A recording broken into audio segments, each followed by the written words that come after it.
Olá, meu amigo e minha amiga, e não é que a fila está andando mesmo?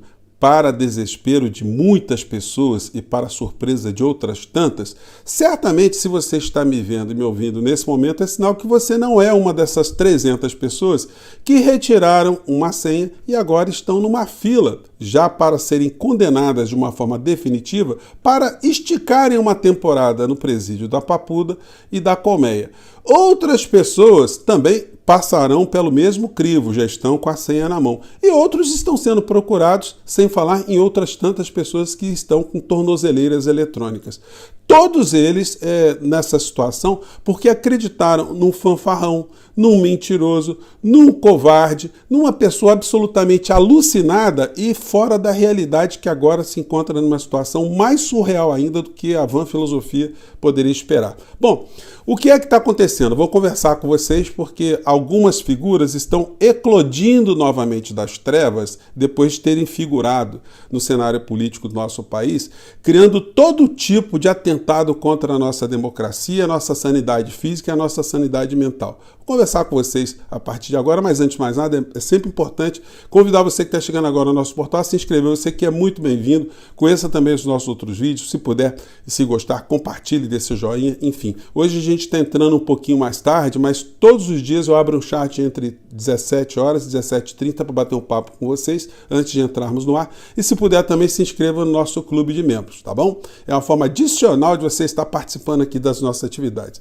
E eu quero mandar um grande abraço em todos vocês que estão engajados aqui para fazer com que o Portal do José fique no primeiro lugar, né, do IBEST, no quesito formador de opinião. Gente, é muito legal estar nessa posição, porque eu percebo através dos comentários de vocês como vocês torcem pelo nosso portal, como vocês se identificam com as coisas que acontecem aqui, as coisas que nós fazemos no nosso espaço, tá bom? Então eu fico muito feliz, eu quero compartilhar com vocês e vamos continuar votando. Hoje eu recebi inclusive um parabéns, né, muito bacana do Thiago dos Reis, que está na mesma competição e está me desejando sorte, assim como eu desejo sorte para ele também, gente. É muito legal, né?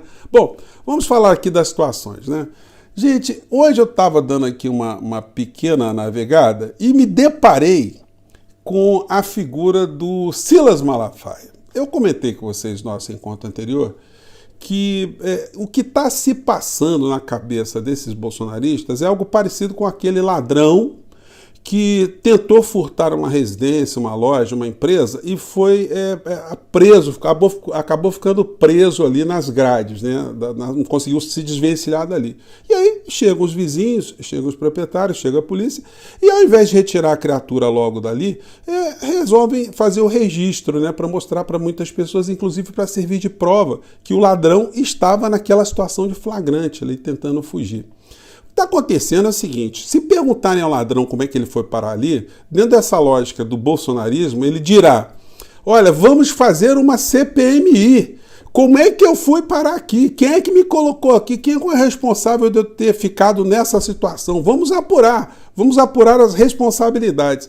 Então, esse comportamento cínico é que a gente vê nessas figuras do bolsonarismo, que eles passaram 4 anos atentando contra a democracia, contra o Estado de Direito, contra as nossas instituições, contra a verdade, e agora eles estão vendo que a canoa está afundando e eles querem se apegar em algum tipo de boia de salvação para tentar, pelo menos, esticarem um pouco, né, esse período que os levará até a Papuda e a Colmeia. Eu vou colocar aqui só um trechinho aqui da fala da criatura, eu não vou colocar o áudio não, mas ele voltou agora com tudo, com o mesmo discurso das Big Techs e o discurso dos criminosos que ascenderam até a política, que ascenderam na política, né, através de mentiras, da prática de crimes, de destruição de reputações, de ataques à democracia, ataques à nossa sanidade física, à nossa sanidade mental, porque todas essas pessoas contribuíram com a morte no nosso país, e aí a gente não pode achar que isso é folclore, não.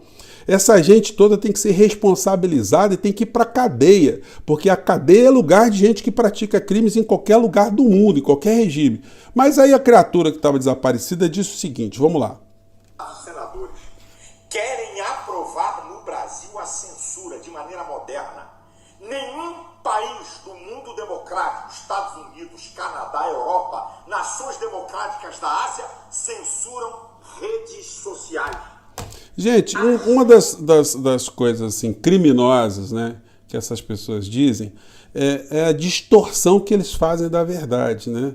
Porque não é de censura que a gente está lidando, nós estamos lidando de uma regulamentação para que a internet não seja o elemento, né, o instrumento para a prática de crimes contra crianças, contra adolescentes, essas violências que a gente vê nas escolas, que a gente começou a ter no nosso país, violência de natureza sexual, violência contra o Estado de Direito, violência contra a sanidade física da sociedade de maneira geral, através das desinformações que muitos praticaram contra a vacina, que fez com que o processo de vacinação no nosso país criminosamente desabasse. Enfim, essas pessoas querem continuar livres para a prática de crimes. E muitos acabaram sendo responsabilizados, como eu disse para vocês no começo do nosso encontro de hoje, né?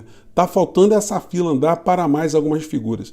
Eu tenho certeza absoluta que o ministro Alexandre de Moraes ele está preparando alguma coisa para algumas dessas figuras que continuam ainda na internet, de uma maneira remanescente, praticando crimes, desinformações, sobretudo aqueles que usam da respeitabilidade que tem alguns segmentos, né, que o fazem ali da fé de pessoas de boa fé, um instrumento para a prática política. Enfim, essa é uma situação absolutamente inaceitável no nosso país e a gente vai ter que enfrentar isso, a gente vai ter que discutir isso em breve.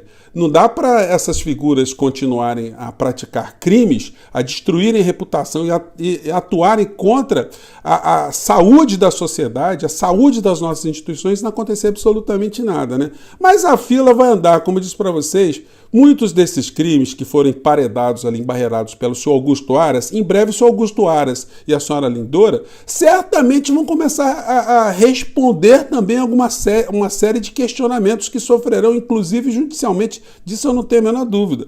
Entrando um novo Procurador-Geral da República, essa fila vai andar de uma maneira muito mais acelerada. Bom, e por onde andam os personagens, né, centrais que motivaram todas essas situações? Michele Bolsonaro recebeu o segundo pacote de joias em mãos, diz servidora do Planalto em depoimento à Polícia Federal. O que mostra que a senhora Michele não tem muito compromisso com a verdade. Aí aquela história. Alguém que casa com Bolsonaro tem compromisso com que valor moral, valor ético, valor religioso, né? É muito complicado, né? A senhora Michele, para falar em honestidade, ela teria que pedir desculpas à sociedade por ter recebido aquela montanha de cheques, né? Aquele montante de cheques do Queiroz, e sem nenhum tipo de explicação plausível. O Bolsonaro disse que aquilo foi um empréstimo que ele fez para o Queiroz devolveu o dinheiro desse empréstimo via dona Michele. Ninguém fala mais desse assunto, né? Uma senhora que tem esse perfil moral e agora está lançando o Bolsonaro. No meio disso tudo, a senhora Michele Bolsonaro, ela resolve criar uma marca de esfoliante para a pele, enfim, de algum cosmético, né? E ela coloca aqui o Bolsonaro, eu não vou nem mostrar para vocês, né? No clipe aqui, o Bolsonaro como garoto propaganda. Tem uma questão, né? Fabricar cosméticos, enfim, isso precisa de dinheiro, né? Precisa de Anvisa, precisa de uma série de regramentos, né? Como é que essa história está se dando, né? A família Bolsonaro está colocando dinheiro nessa história. O Dudu Bananinha estava fazendo merchandising outro dia de camiseta, né? Criaram a Bolsonaro História. Essa gente gosta de dinheiro. Eles não estão preocupados com a política, com o bem-estar do povo brasileiro, em estudar alguma coisa, né? O Bolsonaro passou 32 anos se emburrecendo para virar essa figura que ele virou. Ele não sabe falar nada de assunto nenhum. Então, essas figuras nunca se importaram com a sociedade, sempre se importaram em ganhar dinheiro, cada vez mais dinheiro, né? E aí, outras situações também. Presidente do TSE entrega a Congresso sugestões de mudanças em projeto das fake news. Então o senhor Malafaia ele pode ficar desesperado, ele e outras tantas pessoas. Eles dizem, olha só, nos Estados Unidos não tem isso. É mentira, não é assim que funciona, porque nos Estados Unidos, se alguém destrói a reputação de uma pessoa, se alguém causa um dano, ele sofre uma sanção financeira tão pesada que a vida dele fica absolutamente destroçada. Esse sistema, infelizmente, não acontece no nosso país. Alguém Um pastor, por exemplo, que consegue amealhar montanhas de dinheiro, ele pode destruir a reputação de uma pessoa que a condenação depois é irrisória. Ele consegue, num dia de culto, arrecadar dinheiro suficiente para pagar o crime que ele cometeu e não acontecer absolutamente nada. Então, gente, isso não pode ser tolerado numa sociedade como a nossa, né? Então, Alexandre de Moraes está enviando lá para o Congresso Nacional mais uma sugestão desse projeto de lei que regulamenta o processo de fake news. Muitos amigos de esquerda, muitos canais progressistas têm sempre uma preocupação que é justa, né? E que poderia fazer com que as redes sociais tivessem uma amarração muito grande a ponto de começar a responsabilizar também os canais progressistas. Eu não tenho essa preocupação. Eu acho que o projeto aí está visando atingir pessoas que praticam crimes pela internet, pessoas que são irresponsáveis pela internet, pessoas que fazem mal pela internet e responsabilizando solidariamente as plataformas que não estabelecem filtros mínimos para cuidar desse tipo de situação. As plataformas têm condição, existe tecnologia para detectar tudo aquilo que diz respeito a atentado contra a democracia, contra a liberdade das pessoas, contra crianças, adolescentes, contra a saúde da sociedade, a saúde das pessoas do nosso país, contra minorias, em relação a minorias, grupos que estão fragilizados, grupos que sofrem discriminações. As plataformas possuem tecnologia para cuidar desses assuntos. Então não podem dizer que, não vai dar, vamos sair do Brasil. Olha, paciência. Saindo do Brasil, se todas saírem do Brasil, o Brasil vai ter que, os cientistas brasileiros, as pessoas capacitadas no nosso país, os empresários brasileiros vão ter que desenvolver algum tipo de ferramenta, porque existe demanda. Se eles saírem, alguém vai criar alguma coisa e vai ocupar o mesmo espaço. Eles querem sair? Evidentemente, você deve ter a convicção que não querem sair do nosso país, eles querem continuar cada vez mais fazendo as coisas que continuam a fazer, porque isso dá muito dinheiro no final da história, né?